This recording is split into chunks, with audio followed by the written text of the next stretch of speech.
Welcome to the second episode of The Local Football Show, sponsored by Bishop's Football Museum Shop, the podcast that dives deep into the heart of local football in southwest Durham. I'm your host today, Archie Mackay, and I'm delighted to be welcoming a couple of special guests to the show.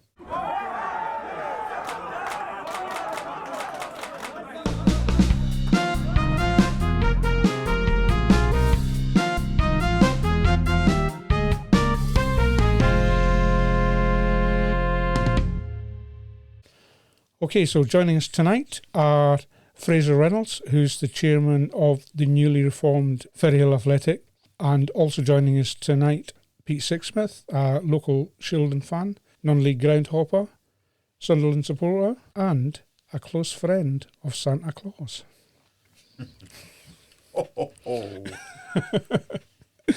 This evening we'll be trying to keep to a regular format, although there's no promises on that one. In the first section, we'll look back at last week for our local clubs. In the second section, we'll talk a little bit more with Fraser about everything that's happening over at Ferryhill Athletic. And in the final section, we'll look forward to the coming week's games.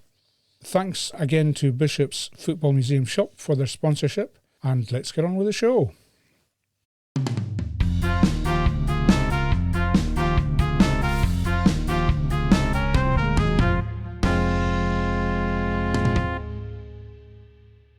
Right, so firstly, on to this week's games. Last week we had Steve Coulthard, chairman of Bishop Football Club, on, and he said that they were looking forward to welcoming Towlaw to the ground with their managed now by Dion Raitt, their former player. But it didn't seem like much of a nice welcome for Dion and the club, who ended up going home on the end of a 12-0 lashing. Not the only club that won 12-0 at the weekend either, actually, because Billingham Synthonia had the exact same result on Saturday as well. Steve's not with us tonight, but Pete, two 12-0 results in the Northern League this week. What do you think about that? Well, it's not good, is it? It's not good for the league. It doesn't reflect very well on the standards at the bottom end of league of Division 1 or Division 2. I can't remember many whoppings like that over the years, and certainly not two on the same weekend. And I think I think it's indicative, really, of the poor state of the Northern League, relatively poor state of the Northern League at the moment, through losing clubs to the Northern Premier League. We could probably lose two from this area at the end of this season. And I think in the second division, standards in the second division, I think Fraser would agree with me on this, probably no better at the bottom end of Division 2 than they are in the Wearside League. Would you agree with that, Fraser? Yeah, I think you're right. It is a poor standard, I think, now particularly the second division. And I would probably say the Wearside League, the first division, the Premier League now, as it's the first division is certainly stronger than a lot of the lower teams in the Northern League second. So I think it's interesting, Fraser, picking that point up, that the clubs who were coming up from the Wearside League and the North Riding League and the Northern Alliance seem to do quite well. I mean, Newcastle Blue Star are clearly going to win the second division this year. They've got a fantastic setup, really, really impressive. FC Hartlepool look a decent side. They've come out of the Wearside, haven't they? Yeah. And Borough Rangers, who Shildon play on Saturday, stormed through the second division last year. And Yarmouth Eaglescliffe, who surprisingly were promoted. I know their secretary, Paul Brockett, who was amazed that they got promotion. They've had to go and share at Billingham Town, but they've done really well.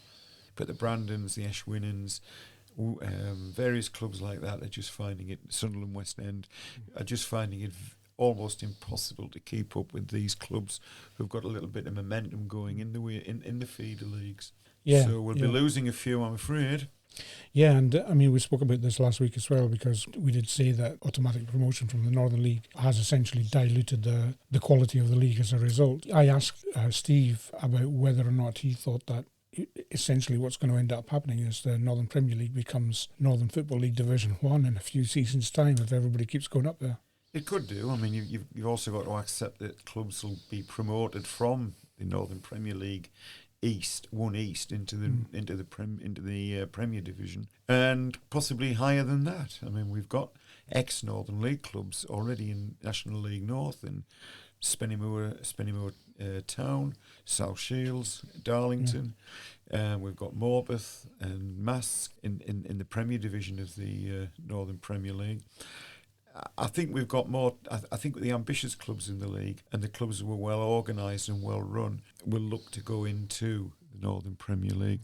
But a word of warning, I read a piece on the internet this week from the Northumberland Gazette, and Ashington, who I've always thought of as a well-financed, well-run club, are appealing for help, financial help from the community, because they're finding it so difficult in the Northern Premier League 1 East, and most of it's down to travelling. Now, my view is, for what it's worth, is that eventually the Northern Premier League the Northern Premier League 1 East will become basically a Yorkshire, Durham, Northumberland league. And the teams in the Nottinghamshire area and down to Grantham will be moved across either into the Midland division of this league, or some of them will go into the Southern League. I mean, Grantham played in the Southern League for donkey's years as a semi-professional club. So the travelling may actually not be as bad as it is at the moment. If that's the case, then the Northern League is going to be severely diluted. So what does that mean for the future of the Northern League then? Well, it's got to look at itself and say we're not what we were 20 years ago. You know, we didn't go into the pyramid until we were dragged kicking and screaming into it. That's not kicking and screaming. I think we accepted we had to go in.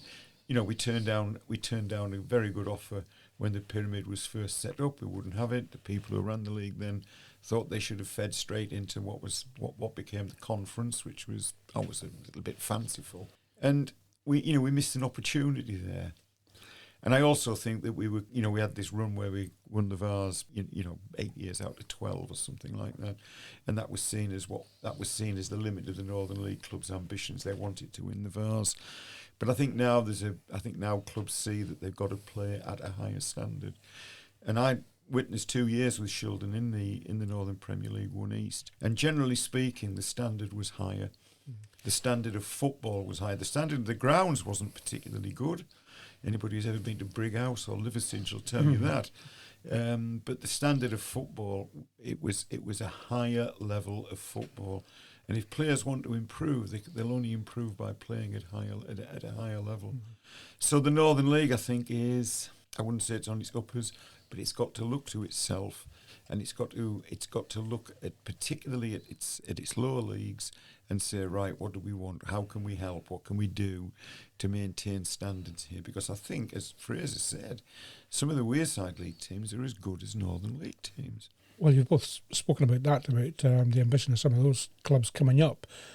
Is that something that the Northern League can look to as a way of improving the quality of the Northern League, the fact that those clubs are being promoted up into the Northern League? That would help, yes. But they've also got to accept that the Northern League is no longer the Premier Step 5 league as it was 15 years ago. They've got to accept that that's not the case. And they've got to be able to look at what they can do to help the Brandons and to help clubs like Ferryhill, who are ambitious and who want to come back into the Northern League. How can they play a part in helping them reach that particular goal and that particular target? There'll be clubs in the Wearside League who don't want to come into the Northern League. I watched Darlington RA last night, an entertaining game against Wolverhampton. I don't think Darlington RA particularly want to come back into the Northern League. I think they're reasonably content where they are. I can't see Windscale wanting to come into the Northern League, or clubs like Shotton Colliery. But the Northern League's got to do something to make it attractive for teams to come in, or else they're not going to be a full part of the pyramid. I think the pyramid rules are that there can be a maximum of 20 clubs in the top division and 22 in the second division. And if they start to drop below that, then that's going to be an issue for them. Just a point I want to make, Archie, and thanks for inviting us along tonight. I think a lot of Northern League teams could look at the youth setup.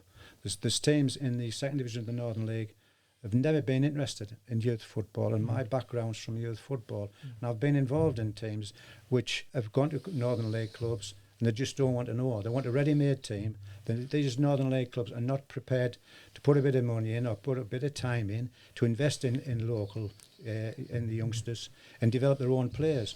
I mean, you talked before about Borough Rangers. They have a brilliant setup. Concert have 30 or 40 youth teams. 30, 40 youth teams. Some of these Northern League clubs are not interested. They just don't want to know. And they've got to put a bit, so there's a bit of blame at their door. And the league should maybe be encouraging them to start developing their own players, because there's nothing better than getting some young lads out there. And if you're struggling midweek, put them on the bench, give them a chance. Yeah. And honestly, it just frustrates me that they're not doing this. It's a good point. I mean, the league did do that 25 years. The Banks' league was excellent. I used to enjoy watching football, and there was some very good players came through that. And played for Shildon and played for other decent Northern League teams. But that sort of faded away, and there are some clubs who don't show much interest in it. Shildon have dabbled with it, and it's not really worked. Although I think they've got I think they've got plans in the future for doing it. Even some of the bigger clubs, I don't see a lot down at Bishop Auckland. They've got a link with St Mary's, but they don't seem to bring players through. I might be wrong. You're right. You've hit it on the head there, really, Fraser. They want ready-made players, and they'll cut each other's throats to get them. How difficult or easy is it for Northern League clubs to make that investment in youth football? It's not difficult at all. And really, if you're looking for funding, and you go to the Durham FA or the FA, the first thing they ask, have you gone to youth teams? And it helps you largely. That you can turn around and say, we've got 10 kids teams or whatever, and you just put some of the local people. You can get volunteers, usually with kids football. You identify a parent who wants to take the teams, and these teams now are starting 7, 8, 9, 10-year-old, and it's so it's not really difficult, and it actually can make you money. It gets you more people involved in the club, get your kids involved, get them buying stuff from the club shop, get them there on match days, your own junior sides. So I think they need, the Northern League then need to look at that and encourage that, model of developing your own players. Great, that's really interesting. I think there's a full-length podcast in this discussion as well. So I think we're going to definitely come back to the subject. That's you back then, Fraser. We're definitely going to come back to this. We'll come back to the results this weekend. Of course, we were talking about those two particular, rare 12-0 results, or hopefully they're going to remain rare. Otherwise, I don't think Pete's going to be very happy. From what I gather, Towlaw are really, really going to find it difficult, and Brandon have all season. They're looking like another. The two teams at the bottom of the second division have just been cast adrift now. Yeah, it's a shame, really, because Brandon and Washington. You're talking about Kent names, if you like, in the Northern League as well, the likes of Towlaw and Brandon as well. And Brandon, when they won the league under Kenny Lindo, played the best football I've seen in the Northern League for years. They won the Northern League First Division without a centre forward. Didn't have a centre forward. Goals came from everywhere. They were a real pleasure to watch. Yeah. That was in the years when Bedlington Terriers won it every year. So it is a real shame to see some of these clubs in the strife that they're currently in. And hopefully, like you say, Fraser, there are solutions there that can potentially help these clubs develop a little bit more. I don't know if you were at the game on Saturday, the Shildon. I was, yes. It was a tight game. I think we struggled a little bit because we'd had 3 weeks off, and I think although the players were clearly chomping at the bit to get out there and play, I think it's quite difficult after 3 weeks to pick it up from where you were. And they came up against a really good Gisborough Town side. I thought Gisborough were very impressive, well organised, well drilled, 2 big central defenders who were physical. Nothing wrong with that. Big, strong centre forward who had a real battle with Alex White, which I would say Alex won it over the 90 minutes. Unfortunately, the centre forward got the equaliser when he headed in his own penalty. The goalkeeper had punched it out, made a good save, but instead of knocking it wide, he knocked it back to him. Which is easiest, it's easy to say that when you're watching. And I think that was a bit of an eye opener for them. That there are teams we've sort of rolled teams over some of the poorer first division teams. And now this is the first time in a while we've come up against a good side, and they gave us a very good game. I was impressed with them. I don't think they're going to challenge at the top end, but they should finish in the top 5 or 6. Gisborne are one of the perennial tough teams in the Northern League, aren't they? They generally give everybody a good game. They do. They're always difficult. It's an old cliche, but it's a good place to come away from with a point, and it's a good. It's if you get 3 points off them at home, you've usually done quite well. But as I say, I think the 3-week layoff didn't help, and we looked clunky. It didn't quite work. 1 or 2 players I thought were a little bit below form. We possibly missed Ben Ray because he does run at people. But, it's a draw. We didn't lose. We could have won it in the last 10 minutes when we finished strongly, hit the bar, and their goalkeeper made a couple of very good saves. So, we get up, come back out, we come out again. And we look forward to Borough Rangers on Saturday. Yeah, we'll talk a little bit more about that later on the show. But in terms of Shildon this season, from what you've seen of them, what's your general assessment of the club this season? What I've enjoyed the most this year is, and we come back to what Fraser says, we've got younger players. We've got younger players who listen to the manager, coach, take notice of him. We've got a good esprit de corps there with established players. The two strong central defenders. A good playmaker in midfield, a couple of very good forwards, 2 wingers. It's after last year when I thought some of the players stole a living out of David Dent last year. They were very disappointing. They were getting well paid, and some of the effort, particularly towards the end of the season when we needed points to stay up, 2 more points would have stopped up. 2 more points would have been playing in the Northern Premier League. I just think it's been a more enjoyable season. We've won games, which always makes it enjoyable. The level of opposition isn't as good, apart from 3 or 4 teams. Some of the teams we played, like I'm afraid Penrith, who was struggling, Sunderland, RCA, and not great, and they've been pushed aside quite easily. Whereas last year we had some, when we played well last year, we could basically take on any team in that league, with the exception of Worksop, who just steamrolled through it. So, what's your thoughts then? I mean, are you from that? Are you making Shildon favourites for the league this season? If Steve was here, he would say no, and I think he would possibly be right. I think Bishop Auckland just may have a little bit more, but if we get into second place, we're going to a playoff situation. Then I would back us to win through the playoffs.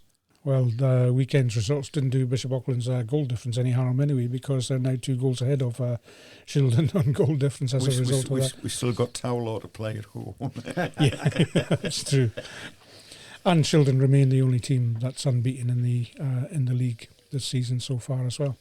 Okay, so before we talk a little bit more to Fraser, there's a couple of items for our listeners to consider and to share. Firstly, the local football show.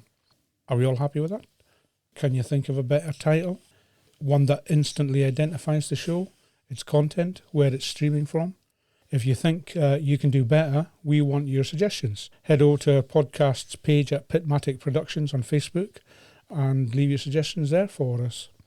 I think Fraser's jumping at the bit for making a suggestion there, are you, Fraser? Well, Northern Goldfields was a very successful publication, I think, by Mike Amos a few years back. Very, very popular, with the pun being the coalfields as goldfields. Yeah. This is a mining area, or was. Yeah. That's maybe a one, but local football show sounds okay, but maybe he's mentioned North East or Durham or whatever, Well, we've given a shout out to the Durham Coalfield as well in the name of our production, Pitmatic Productions, which is looking at that whole language that's spoken in these parts. Maybe not with my accent as much as with your accent, but Pete, any suggestions? No. No. No. Okay, that's really emphatic. You must love if I the come local up with food. if I come up with one, I'll let you know. Okay. But I like phrases. Yeah.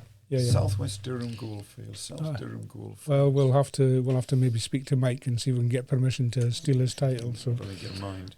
We'll see. And the second thing, talking about my accent, who really wants to listen to a Scotsman talking about the local football in Southwest Durham. I mean, I love the game here personally, I must admit, but as a as a local community interest company, one thing that we want to do is to provide opportunities to local people interested in podcasting, interested in local football and in sports journalism.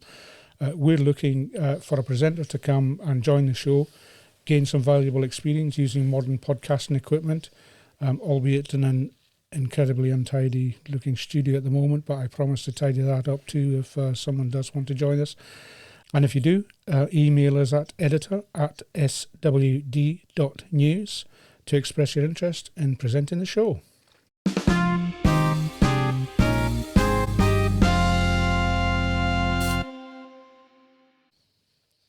Okay, so thanks once again also to Bishop's Football Museum Shop for sponsoring the show. I think you've been down to the shop a few times, have you, Pete? Yeah, yes, I have. It's very impressive.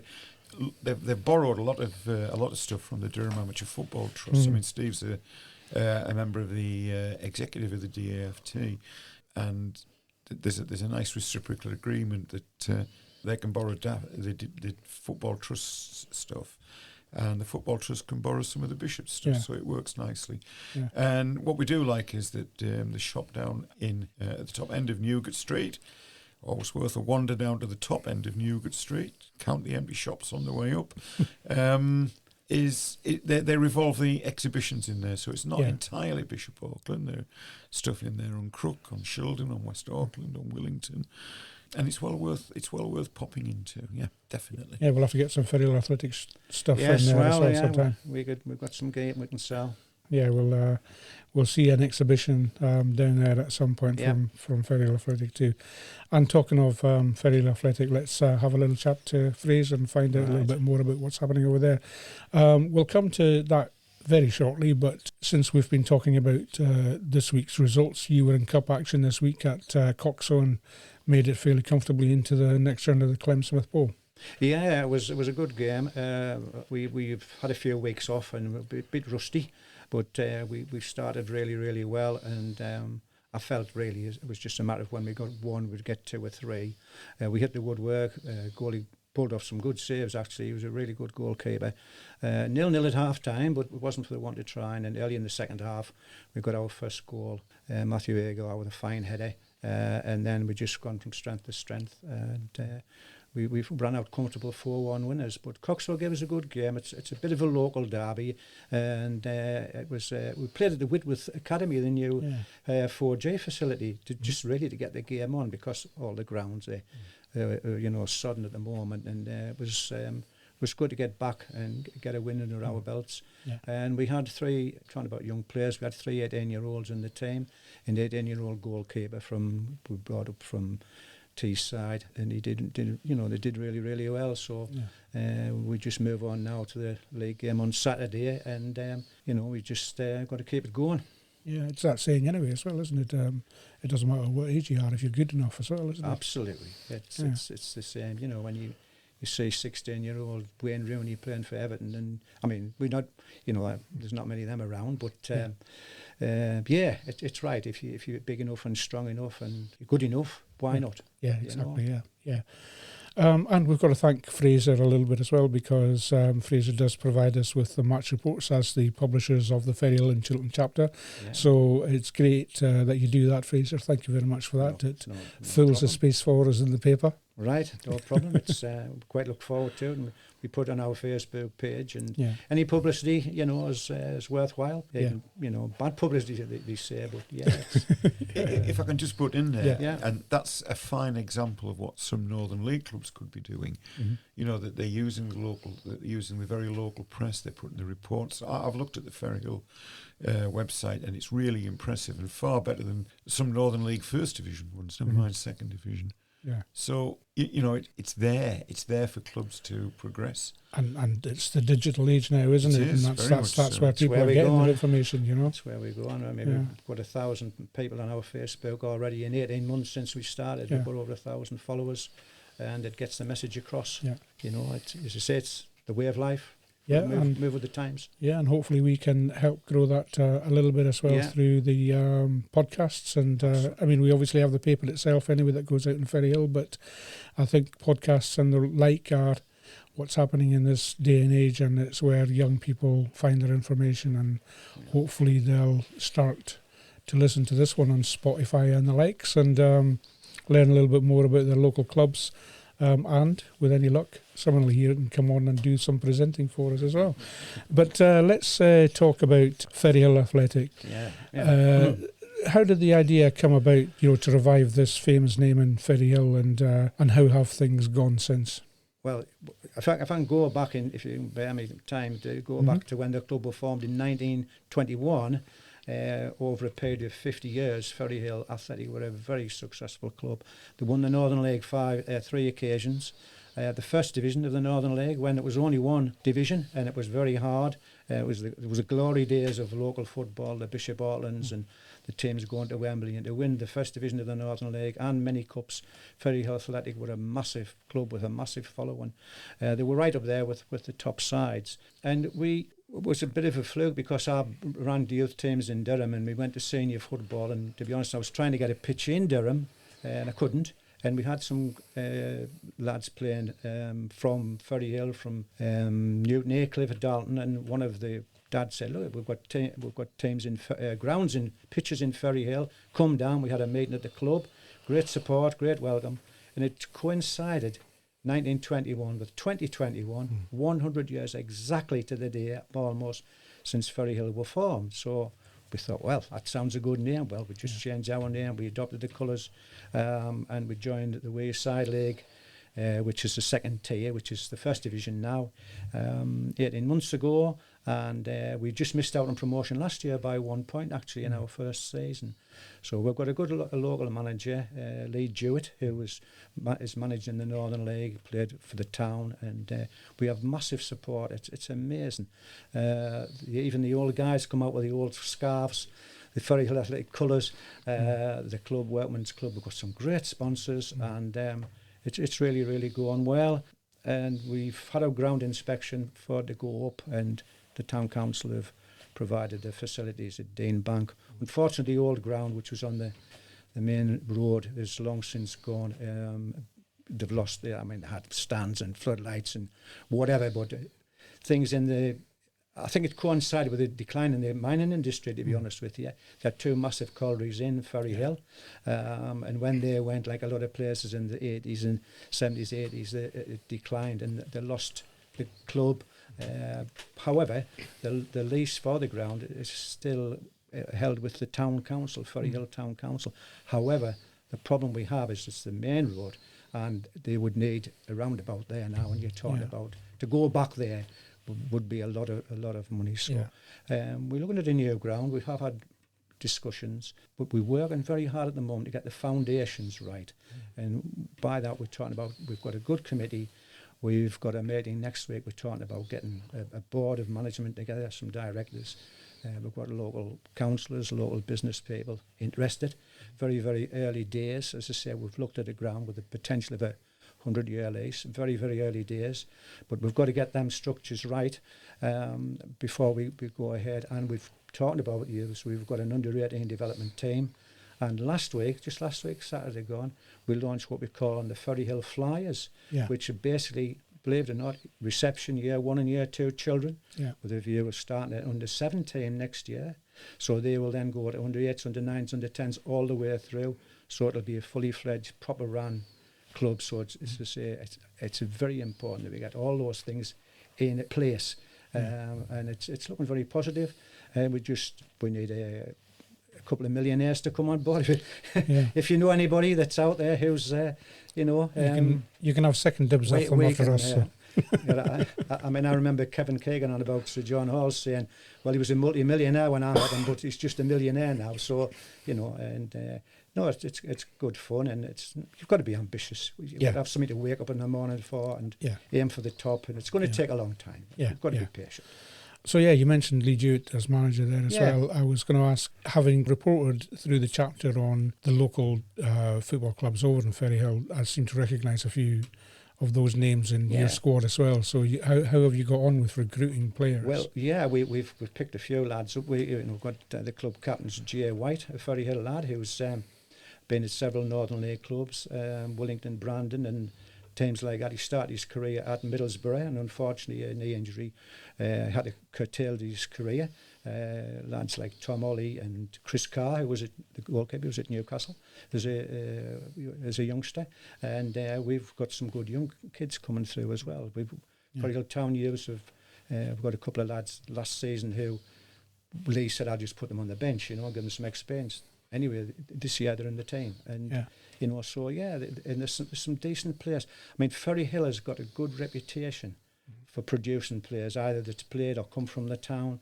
I mean, the likes of Martin Gray and the sort of players like that, and there's loads of them. The Gates brothers, they're a Ferryhill family. Bill Gates and Eric Gates. I mean, sadly, Bill Gates has recently died. He played for Middlesbrough, so there's talent there, and we want to get them with an amber and black strip on and play for the town.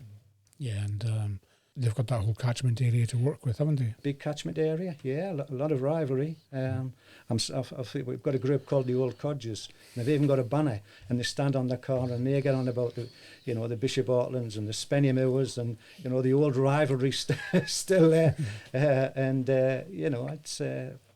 it's nice to see that. Yeah. So you're currently mid-table in the Wearside Division 1. Yeah. Only lost one game so far this season, though.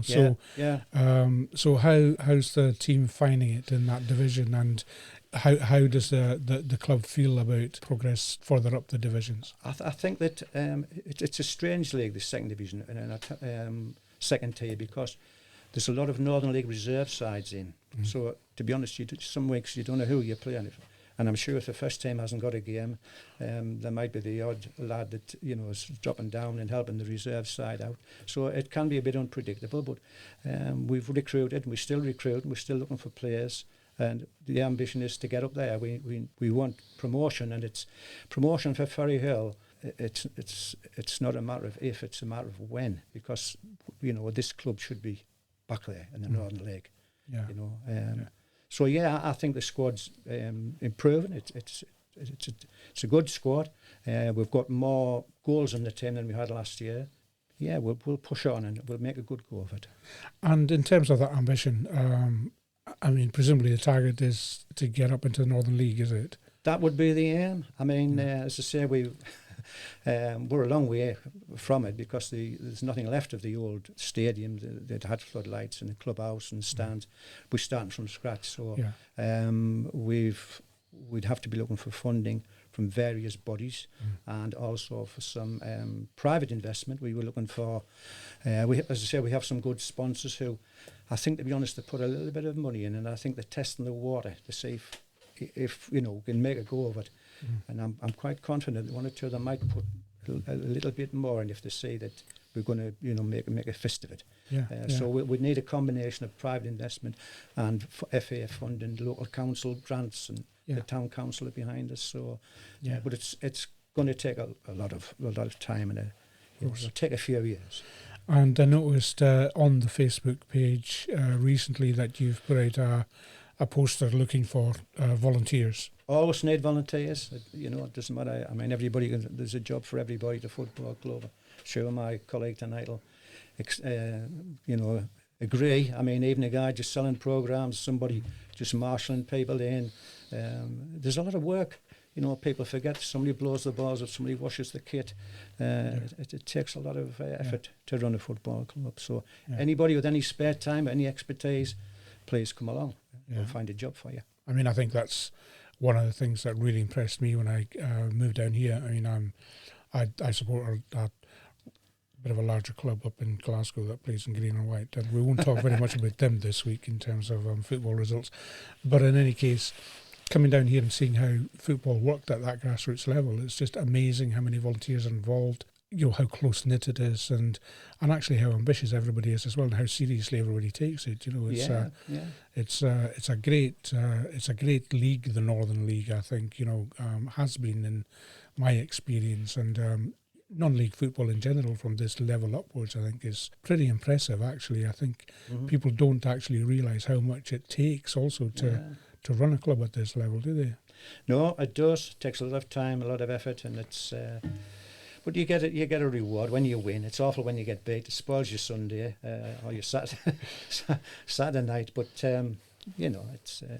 it's something you're born into, I think. Yeah. And it's such a hotbed, the North East. It has been for years. Such a hotbed of football. You'll know more about that, won't you, Pete? In terms of, I read some time ago, a few years ago, that the vast majority of English, if you like, players in the Premier League are from the North East. I think there's a lot. I think I read somewhere that Teesside, percentage-wise, produces more than anywhere else. Yeah.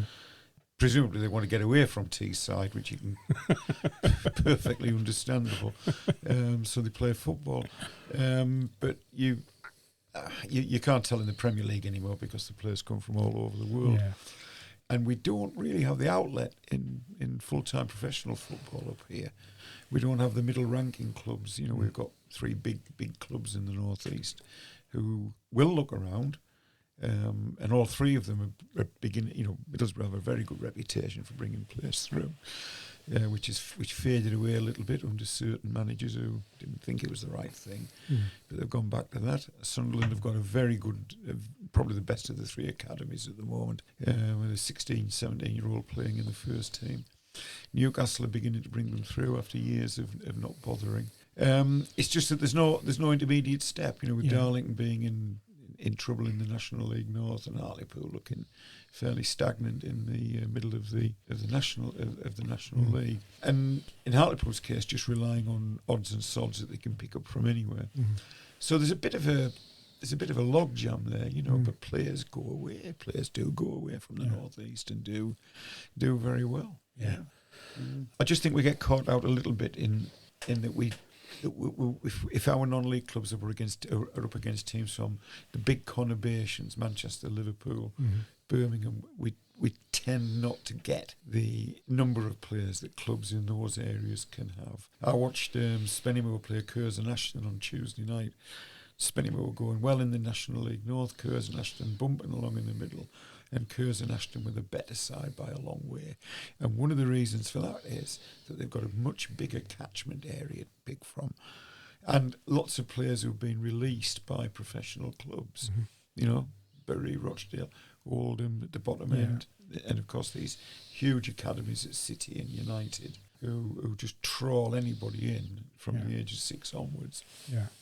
I found with Shildon actually that this year we've signed a number of players because Chris Hughes, the manager, has been involved with youth football at both Sunderland and Middlesbrough. He knows where players are. So we've brought 3 or 4 really good young players in who've been in those academies.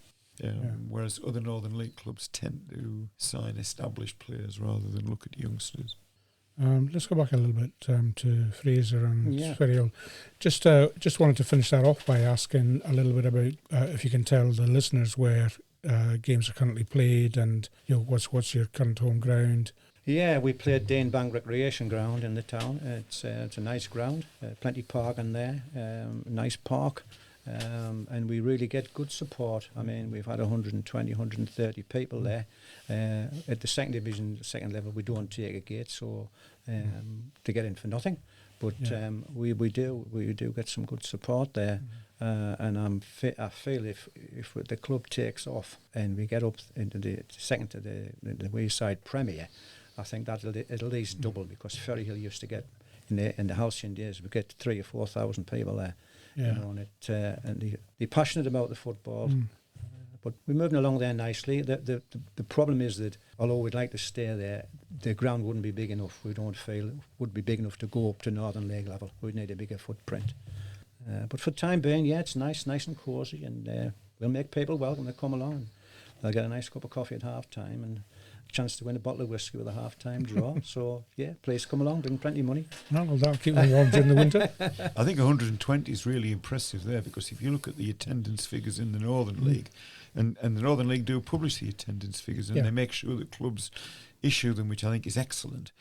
There are some First Division clubs who don't get 120, and there are a number of Second Division clubs who would be over the moon if they got that many coming through the turnstiles.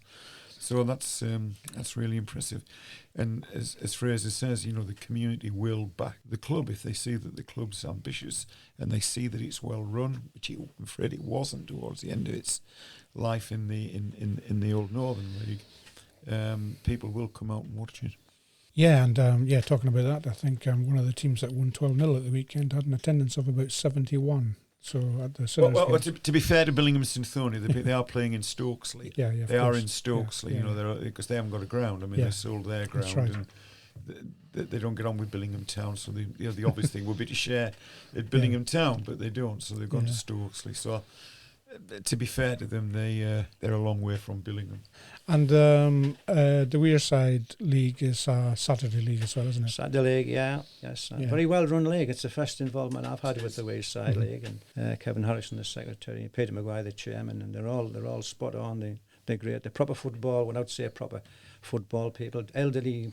Well, if they don't mind us saying, they're mature gentlemen who have a lot of experience in running clubs and officiating and playing in the local leagues, and they're as passionate as any 21-year-old will be, and they're great guys.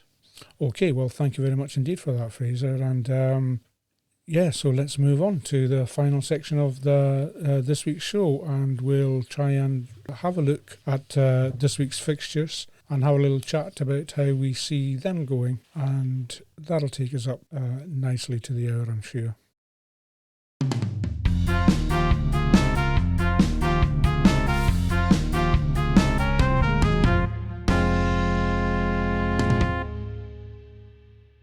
Okay, so we'll start with you, Pete. We've been talking obviously about ambitious clubs and so on, and Shildon are travelling off to Borough Rangers at the weekend, and that is a club that seems to have shown their ambition. It's very rapidly come up from North Riding into the Northern League, and they're now in Division 1. Not only that, but I think they led the league at the early stages of this season, didn't they? I think the first 3 or 4 games they did, but they've fallen off a little bit. But they've still done very well, and as a club they've done really well. I mean, they got into the Northern League by playing home games at Furrens Park, at New Furrens Park, on the artificial surface there. That didn't work, and they went and played somewhere. I can't remember where it was on Teesside, but they've now got their own ground. They've got their own ground finished. It's very similar to Stockton's. It's built at a Catholic academy in the Martin area of Middlesbrough. It serves its purpose. I don't think it's a fantastic ground from what I've heard. I haven't been there yet, but I gather it does what it's supposed to do, and I think it'll give us a hard game. On Saturday. This will be a chance for them to take a pretty good scalp on their own pitch. I think that the gate might suffer because Middlesbrough are at home. I think they're playing Leicester on Saturday. That might take a few off the gate. But if we come away with 3 points from that one, we'd be delighted. If we came away with a point, we wouldn't be downhearted, because we'd still extend our lead over Bishop Auckland, because they're playing Stockport Georgians, club I know nothing about, in the FA Vars. So we can extend our lead at the top of the league if we win or draw. Yeah, very grandly named Stockport Georgians. Yes, of course. That's what it does. It gives Shildon the opportunity to extend the lead at the top of the table. So you're kind of sitting on the fence a bit there, Pete. I just think it's a hard game. Yeah. It's going to be a hard game, and I think Chris Hughes knows that. And he'll pick his strongest side for that one, without a doubt. Strongest side's going to win then. Strongest Shildon side's going to win that game. They could do, yeah. They've got every chance of winning it, but Borough Rangers and a decent side. They're a club that when they came into the Northern League, I was appalled because I'd seen them play a game against Richmond Town in the North Riding Senior Cup, which was played at the Eastbourne ground at Darlington, and their behaviour was abominable, both on the field and off it. They were and I said to a friend of mine, Tim Dredge, who I was stood with that night, I said, I'm never going to watch that club again. I gave them the benefit of the doubt. I saw them last year up at Willington, and they were completely different. Yeah. Completely different. And they've obviously had to recruit better standard players. I mean, they were basically a pub football team the night I saw them against Richmond, but they were horrible. That's gone. And they could be a real asset for the Northern League, And second game for Shildon in midweek as well. They'll be playing in the Durham Challenge Cup against Norton and Stockton Engines. Yeah, they're a Wayside League team, so I would imagine that in that one, Chris Hughes will give some of the fringe players a run out, give them 90 minutes, rest some of the established first team players. Because we have a good nucleus of youngsters who sit on the bench, and they'll get half an hour, 20 minutes. Yeah. Occasionally the full game. But you've got to keep them interested, haven't you? Yeah. And do you think Chris Hughes will be targeting the Durham Challenge Cup as a potential trophy this season? Possibly. Or is he more interested in just going up? Oh, he's interested in going up, and so is the chairman. Durham Challenge Cup's nice. You get to play the final at the Stadium of Light. Mm-hmm. It's a fantastic trophy. And there's some wonderful footballers, won medals, won Durham Challenge Cup winners' medals over the years. Real footballers. So it would be nice, but I don't think it's a priority now. So actually, the connection there between Borough Rangers playing at New Ferns and we've got Ferryhill Athletic playing against Durham City this week as well, and I think there's a connection there with you as well, Fraser. There's a personal connection there, and I mean it's a big game. It's a game we need to win. We're back to league duty, and I think we can win it. For many years, I mean, Durham City's my team. I was over 20 years on Durham City Council, and as a boy, I would run along the old Ferns Park, along the riverbanks, and it's sad to see them in the situation that they are. But they're like ourselves. They've fallen on hard, difficult times. They've dropped down the leagues. But my allegiance now is fully with Ferryhill Athletic. Like managers change and various things. When you go somewhere, you've got to support them, and I'm fully supporting Ferryhill Athletic in this game, and I'm confident that we'll win it. We need to win it, and it's a Dean Bank. Well, hopefully it's a Dean Bank recreation ground. And this show, I'll just tell you why. It's the problems of playing on a public park. On Friday night, they have the annual fireworks display, don't they? That's at right. Dean Bank. There you go. It was postponed from last week, wasn't it? So yeah, and we're playing there on Saturday afternoon. So the kick-off is at 2:00 on Saturday at Ferryhill. We'll be having a pitch inspection in the morning, but we've also booked Mainsmith, the ground in Mainsmith as well. So if it's not on, if there's anybody listening to this or whatever, and we're putting it on Facebook, if we can't get it played on, if it's not very good, we'll be playing down at Mainsmith. So there will be a game on at 2:00. So it's pitch inspections for gunpowder rather than for whatever's there. Hopefully there's no dead bodies still lying around. But yes, I mean, that, as I say, it's a public park, and this is the sort of thing that you've got to put up with. And I hope everybody has a great night, and fireworks on Saturday afternoon.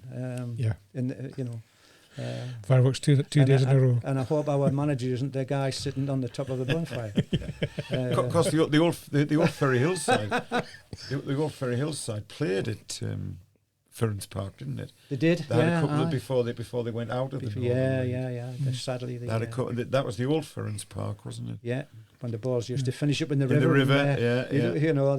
Which was very close to the ground, but one of the best standing grounds in the northeast, was that one, because you could stand on top of that grassy bank, and you had real elevation looking down onto the pitch. It was a good ground.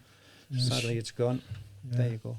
So any midweek games for? No, not at the moment. I think we don't have lights, but some of the teams in the league do, so it's quite possible that we could have midweek games. But a quick word about the FA Vase and Bishops at the weekend. Do you know anything at all about the side that they're playing? I think you said you didn't really know anything about them, Pete. I don't know. I don't know whereabouts in Stockport it is.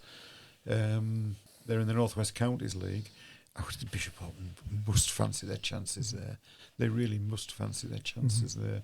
I'd be very surprised if they didn't win it. And of course, there's no replays, so they've got to win it on the day. Penalties if it's a draw after at the end of 90 minutes. Yeah, it would be very strange if they did not win that one. Other Northern League teams who were involved, there's still 7 or 8 left in. Probably the pick of the ties is Wickham, who are at home to Bury, who a few years ago were in the Football League and have come back. So that could be an interesting one. there's still a good chance of there's going to be a good chance of one of the Northern League teams getting through to Wembley this year.